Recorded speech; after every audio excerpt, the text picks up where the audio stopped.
آج جو ایتھیس لوگ پیغمبروں کی کرامتوں پہ اعتراض کر کے مذاق اڑاتے ہیں نا، بالکل آج ایک مذہبی طبقہ ایسا ہے جن کو علماء دیوبند سے خاص طور پر کچھ چڑ ہے۔ علماء دیوبند نے جو کرامتوں کے واقعات کتابوں میں نقل کیے ہیں، وہ ان واقعات پر ایسے ہی مذاق اڑاتا ہے جیسے ایتھیس لوگ پیغمبروں کے معجزوں پر مذاق اڑاتے ہیں۔ حالانکہ کرامتیں بھی قرآن سے ثابت ہیں۔ حضرت مریم کی کرامت تھی بغیر شوہر کے بیٹا پیدا ہو جانا، حالانکہ حضرت مریم پیغمبر نہیں تھی۔ اس زمانے میں یہودیوں نے اس کرامت کا مذاق اڑایا، ہنستے تھے کہ یہ دیکھو یہ کیسی باتیں کر رہی ہیں۔ انہوں نے کہا اللہ نہیں کر سکتا کیا؟ تو اسی طرح اہل اللہ کی جو کرامتیں فضائل اعمال، فضائل صدقات میں لکھی ہوئی ہیں، ان کے مذاق کی بھی یہی حیثیت ہے کہ آپ اللہ کی قدرت کے منکر ہو، خدا کچھ بھی کر سکتا ہے۔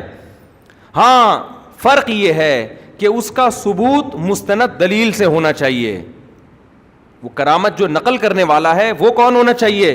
مستند۔ ورنہ کرامت کے باب میں پھینکو بہت بڑے ہیں کہ یہ ہو گیا، ہمارے شیخ نے یہ کر دیا، یوں کر دیا، فلانا کر دیا، ڈمکانا کر دیا، پتہ نہیں کیا بھی ہے کیا ہوا ہے۔